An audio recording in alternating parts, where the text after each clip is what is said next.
in the Eastern Caribbean Currency Union.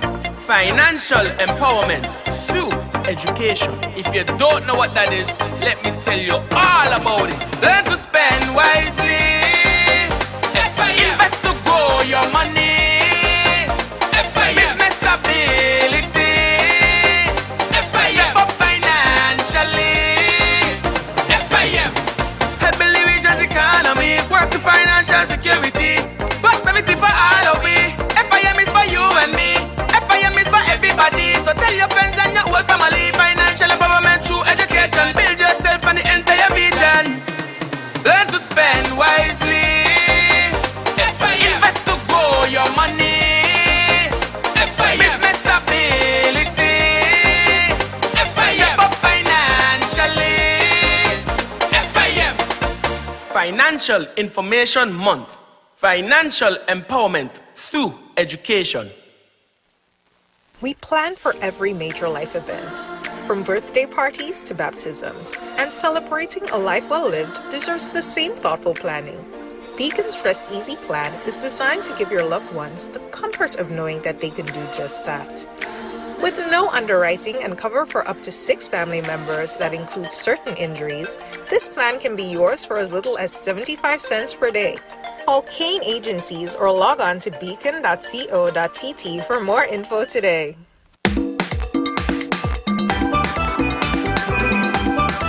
During the 12 weeks of Christmas, the cable gave to me free internet connectivity with lots of prizes and surprises for my loyalty, proving the cable really cares for me. There's HBO Plus streaming on Ultra TV and free Extreme internet upgrade for all teachers in this land. So get your cable plan and bundle packages for the family. The cable gave me a platinum card that's interest-free with online shopping capability and money transfer options with no global restrictions and no monthly fee. The cable is giving back to you and me. The cable is giving back to you and me.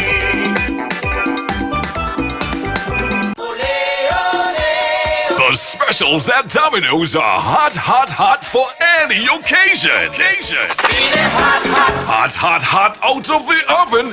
1 medium, 2 topping pizza, and 2 20-ounce Cokes, only $35. Free Coke with your lunch until 2 p.m. Small, 1 topping school child lunch special, only $14. 2 medium, 2 topping pizzas, and a 2-liter soda, only $67. 2 large, 2 topping pizzas, and a 2-liter soda, only $73. Oh, and the big one, baby. Free large pizza every Tuesday with your favorite 2 for Tuesday special. So, come on down or call and order now and experience our tasty oven-baked goodness. Domino's, the home of satisfaction. Wow, call Domino's now.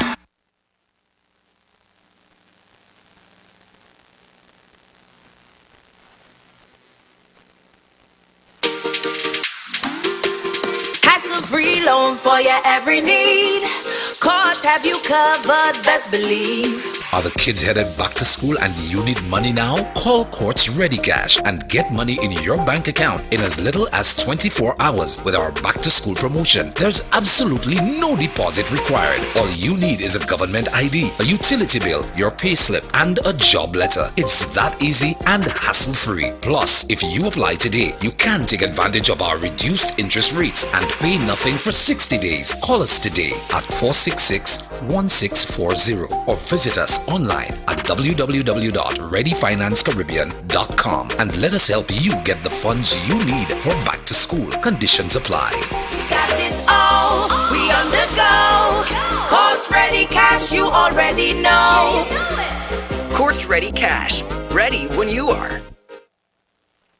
This message brought to you by ZIZ and the Fire Department of St. Kitts and Nevis. I am Woman Fire Officer Louise Clark from the St. Kitts Nevis Fire and Rescue Services with your safety tip for today. Keep items that can catch on fire at least 3 feet away from anything that gets hot, such as space heaters. Smoking materials can cause residential fire death. If you smoke, take precautions. Smoke outside, choose fire-safe cigarettes, never smoke in bed, when drowsy or medicated, or if anyone in the home is using oxygen. This message was brought to you by ZIZ and the St. Kitts Nevis Fire Department. And stay tuned, we have some new fire tips coming soon. Good morning, thank you for keeping it locked. It's an unusual morning, but we have to and had to get the information out. If you just turn on your radio, you'll miss the conversation with Camilla Lawrence and Sherna Pemberton from National Bank. Camilla Lawrence is from Social Security, and they were sharing some information as how you can cope during these times. The social era, or the digital era, if I can put it that way. We're going to continue our conversation this morning with Timothy and Rommel from St. Kitts and Nevis Fire and Rescue Services here in the Federation. Gentlemen, I know it has been a very eventful week for you guys, as from last week and just as recently as yesterday.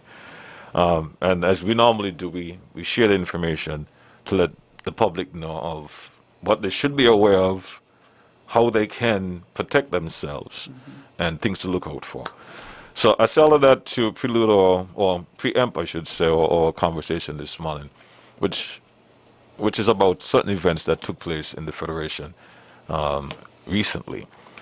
Timothy, I'm going to let you lead off the conversation, and then Rommel, you'll be asked to join in afterwards. All right, good morning, the listening audience. Good morning, GQ. Yes, good morning, GQ. Good morning, everybody. Yeah, so today we want to touch on, a bit of some information that we would like to share with the general public regarding, a fire that transpired last week. We had a real unique situation. We cannot go too much in depth because it's an ongoing investigation. But on Thursday evening, well, you could say afternoon, let's say about minutes to 5 it was, yes, minutes to 5 in the afternoon, we received a call of a house fire. And this was on Wellington Road in the vicinity of Kistadart area. And upon arrival, we met a single-story structure, wooden structure, on fire. And sadly, we found occupants inside of the structure while the structure was on fire. So we had to. We started out in firefighting mode, but then we had to go into a rescue mode. And, things escalated from there. Can I ask this, were you aware of the situation before you got on the scene, or was when you got on the scene you realized what was going on? No, we were completely unaware. The information we received is, a house fire. So we responded as a typical house fire. It's only when we got on scene we recognized that, persons were inside the house. No, I don't mean to get too critical, if I can put it that way. But what was it like in realizing, okay, we have to change our game plan? Was it a quick huddle and fellas, this is what we got to do? Or was it everyone realized what was going on and instinctively you guys switch? Well, it's an instinctively switching moment. There is no regrouping and then, a game plan separately. So while persons conducting their firefighting techniques, recognizing that there was an individual in the house, rescue automatically kicked in. So it was just like a flip of the switch. So the procedure was get the person out the house, call the coroner. How was that procedure done? Well, different persons were doing different things simultaneously. So we had persons trying to rescue the individual from the structure, while someone else continued the firefighting aspect in terms of getting the fire extinguished. And then other persons were calling for the police and the ambulance as well for them to get on scene. So multiple persons, different functions at the same time. Okay. Anything from you before we move on, Romel? Yes, in relation to that, the question you asked about whether it was basically a switch over from firefighting mode to rescue mode. Just to add to that, there's what we do at the station. Each officer has a number. Each number is responsible for a specific duty. So persons already know what their duties are. And even when it comes over into switching, they already know who would be responsible for what. So if it's a normal firefighting mode, number one knows that they are the lead man. That's the person who would have the hose fighting the fire. Number three would back him up. You know, number two would be the man at the pump. And once he switches over into rescue mode, the supervisor, basically all he needs to say, okay, 3 and 4. But these guys would already have on the base set. So all he needs to say 1 and 2, 3 and 4, 4 and 5. And we already, bam, is switching to rescue mode. So it takes like milliseconds to get into rescue mode. There's no time wasted in that. And then it goes all the way back to what we have been speaking about last week and the week before, about being physically fit, mentally fit. These are the types of instances or incidents that requires that type of fitness level. Because you go on a fire, you're thinking it's just a fire. Now, you have to switch into a different mode because now there's lives involved. The adrenaline level goes up. It's a mental strain now because you want to get these persons out. And if you're not mentally strong, you could easily, it could affect you. And it could also affect you after the fact. PTSD, let's call it, post-traumatic stress disorder. That could happen to anybody. And then you see it goes back again to why you need to have what we were talking about, having a support system. So we see all of these now coming into play from that fire alone. And interagency response again, you see interagency response coming into play again, what we have been talking about all the time. Police now involved, EMS is now involved, the medical section, people now involved. Skeleton might have to be involved. They may have to turn off electricity. So you now see everything just coming into play automatically. Right. So, yeah. Now, I know this is a very sensitive issue and topic, and for the family and friends of those involved, please do accept our sympathy and our condolences as well. We're not here to show blame on anyone this morning or to highlight anything to embarrass anyone either. We're just trying to share the steps and what all departments, the people are tasked with saving and rescuing structures and lives in the Federation. Gentlemen, let me ask this before we continue. We touch a lot on procedures. We touch a lot on things that you have to do when you're faced with certain situations. We never touch base on the procedure for something like that, dealing with persons being caught in fire and possible third-degree burns or worse. Do you want to touch base on that, Timothy, or is that too much for you right now to discuss for this program? Well, we could just kind of skim it a bit. Now, in terms of persons, the handling of the person is of paramount. You know, in getting them out of the structure, you cannot handle them in any fashion. With severe burns to the skin, sometimes and I hope this is not too graphic, but when you touch the skin, sometimes the skin actually, comes off. Wow. Yeah. While our rescue efforts are underway, someone would have already contacted EMS. EMS, we have EMS, we have ambulance in Sandy Point, Molyneux, and last year. So they would get the relatively good enough time for the persons to get the best treatment as possible. And so that is part of procedure. Once we know that there's a life, and especially if we have that information prior, that we get the information in the initial report of the fire. Right away, EMS is called, it's contacted. Hey, we have this fire, this and this place. We need you on scene. Right. And we go, we start to do what we have to do. EMS is on scene. As soon as, and much thanks to God that we don't really get these type of incidences too often. And so we wouldn't really need to be calling EMS too often either. But when it does happen, there's that interagency response. We contact EMS, they're on scene. As soon as would have done what we need to do, EMS comes, do what they have to do, and then we just continue operation. And in addition to that, any structural fire, police is called in as well. Always. As a matter of fact, what they do, well, especially from telecom, as long as telecom hears that siren, even before we call them, they call us to find out what's happening. Okay.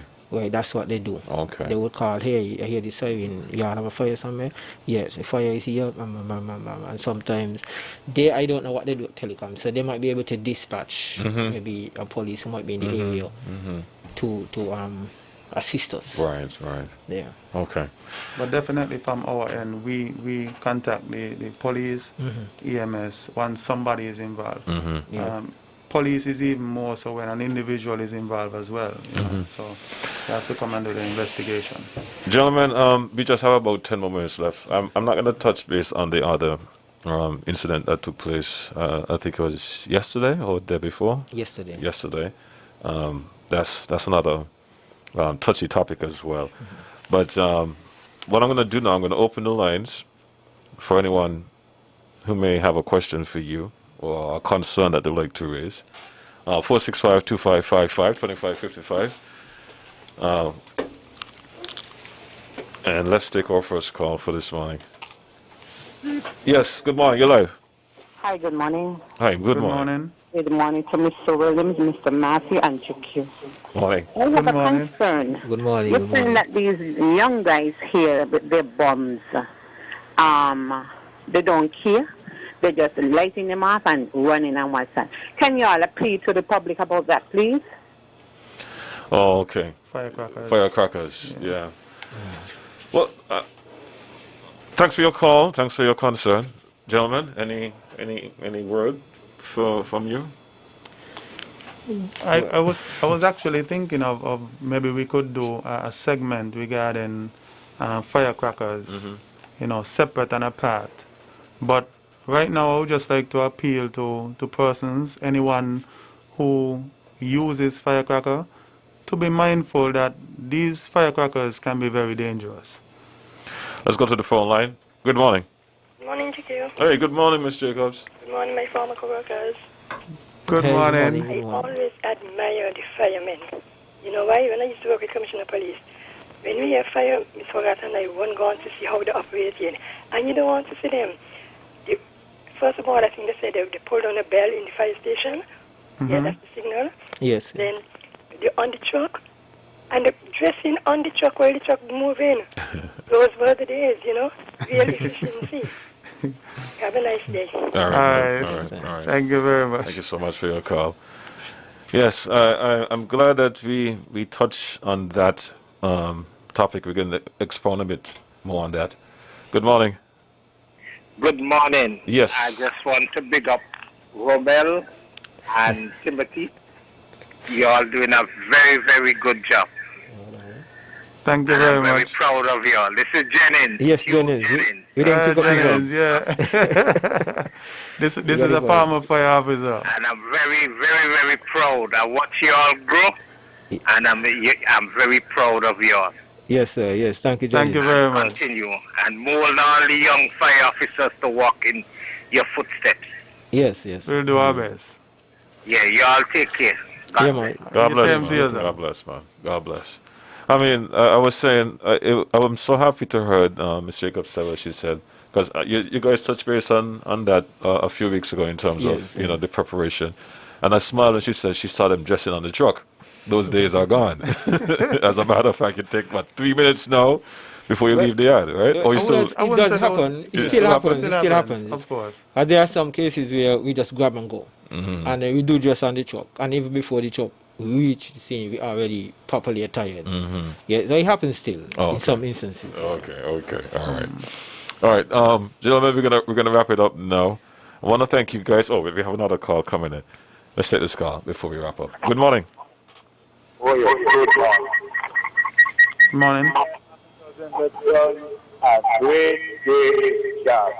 I've been dealing with the fire for some years now, because over the years that I say, but what one thing is, after the fire force in Barcelona, I came back here and I was a fire officer for 17 years. So I know it's a tough job, and I have to bring them up big time. Romel, this is Tony Williams. Yeah, Okay? yeah, more.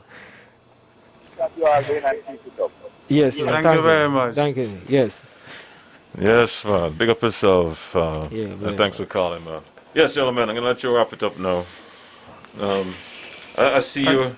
Go ahead. Okay, so before we leave, we just want to highlight to the general public to teach your children about fire safety. All right, that is important. Have an evacuation plan for your home, and not only an evacuation plan, but have fire extinguishers readily available, smoke detectors. These are life-saving devices that could assist you and enable you in getting out of a building safely. Mr. Williams. Yes, for me, what all I would like to say is that it is a good thing to be your brother's keeper, even your neighbor's keeper. I mean, sometimes they might think you're being nosy. You have to be nosy for the right reasons. And, just to be aware of what's happening around you. Look out for your neighbor. If something looks different or looks off, report it. It could be a lifesaver. And I say that specifically because of what happened yesterday. A neighbor, he was very much involved in what was happening.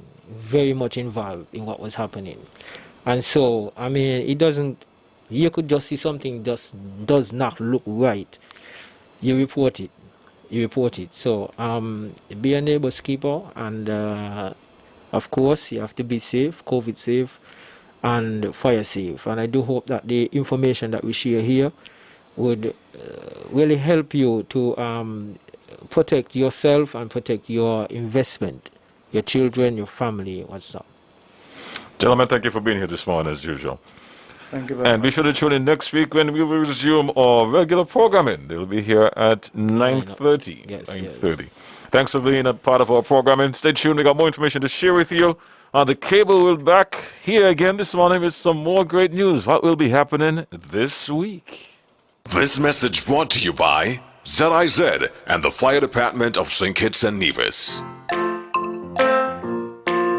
I am Woman Fire Officer Louise Clark from the St. Kitts Nevis Fire and Rescue Services with your safety tip